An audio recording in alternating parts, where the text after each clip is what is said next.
بسم اللہ والصلاۃ والسلام علی رسول اللہ۔ سوال ہمارے پاس آ گئی، جو روافظ ہیں شیعہ، وہ کہتے ہیں کہ ام المومنین حضرت عائشہ صدیقہ رضی اللہ تعالیٰ عنہ نے بھی ماتم کیا۔ اس حوالے سے وہ حدیث کے طور دلیل کے طور پر حدیث پیش کرتے ہیں۔ مسند احمد بن حنبل جلد نمبر 9 میں حدیث موجود ہے۔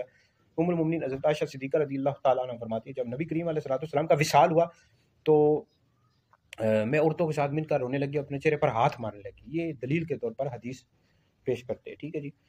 لیکن سب سے بڑی بات یہ ہے کہ یہ بخاری میں بھی حدیث موجود ہے، مسلم شریف میں موجود ہے کہ ام المومنین حضرت عائشہ صدیقہ رضی اللہ تعالیٰ عنہ کی یہ بہت بڑی فضیلت ہے کہ نبی کریم علیہ الصلوۃ والسلام کا وصال آپ کے حجرے میں، آپ کے کمرے میں ہوا، اور آپ کے ام المومنین حضرت عائشہ صدیقہ رضی اللہ تعالیٰ عنہ کے سینے سے حضور علیہ السلام ٹیک لگائے ہوئے تھے جب آپ کا وصال ہوا۔ تو یہ آپ کی بہت بڑی فضیلت ہے، بہت بڑا مرتبہ ہے، بہت بڑی شان ہے، ٹھیک ہے جی۔ اور نبی کریم علیہ الصلوۃ والسلام کی قبر مبارک بھی یہ ام المومنین حضرت عائشہ صدیقہ رضی اللہ تعالیٰ عنہ کے حجرہ میں بنی ہے، ٹھیک ہے جی۔ اور ساتھ ابو بکر صدیق رضی اللہ تعالیٰ عنہ قبر ہے، اور ساتھ حضرت عمر بن خطاب رضی اللہ تعالیٰ عنہ کی قبر ہے۔ یہ تو آپ کی بہت بڑی شان ہے، فضیلت ہے۔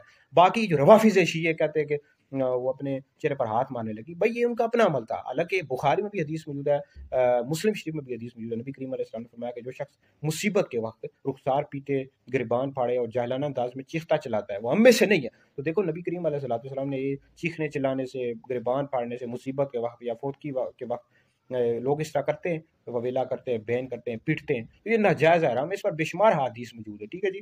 تو اس کی ہرگز بھی اجازت نہیں ہے، اور یہ ام المومنین حضرت عائشہ صدیقہ رضی اللہ تعالیٰ عنہ کا اپنا عمل ہے، ٹھیک ہے جی۔ لیکن احادیث جو ہیں وہ تو اس سے منع کر رہی ہیں، نبی کریم علیہ السلام خود منع کر رہے ہیں، ٹھیک ہے جی۔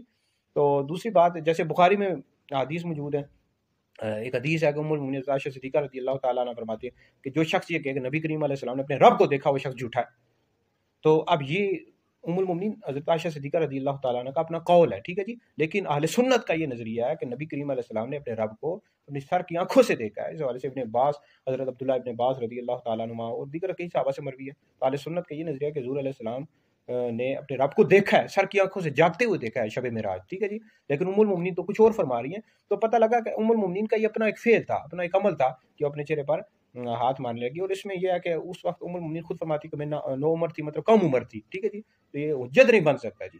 نبی کریم علیہ الصلوۃ والسلام کی جو حدیث ہے حجت ہے کہ آپ نے خود فرمایا کہ جو شخص مصیبت کے وقت گریبان پھاڑے یا اس طرح رخسار پیٹے، جاہلانہ انداز میں چیخے چلائے، وہ ہم میں سے نہیں ہے۔ تو یہ وویلا پیٹنا، بین کرنا، یہ مصیبت کے وقت جو وفات کے وقت، یہ سب حرام ہے، ٹھیک ہے، اس کی ہرگز بھی اجازت نہیں ہے۔ بہرحال شیعہ جو ہیں اس حوالے سے دلیل کے طور پر حدیث لاتے، کہتے ہیں کہ ہم اسی وجہ سے ہم بھی ماتم کرتے ہیں کہ دیکھو ام المومنین نے بھی ماتم کیا۔ تو بھائی یہ حجت نہیں بن سکتا۔ حضور علیہ الصلوۃ والسلام کا جو اپنا فرمان ہے اس حوالے سے، ماتم کے حوالے سے، بین پیٹنے کے حوالے سے، وہ حجت ہے جو میں نے ابھی پیش کر دی حدیث۔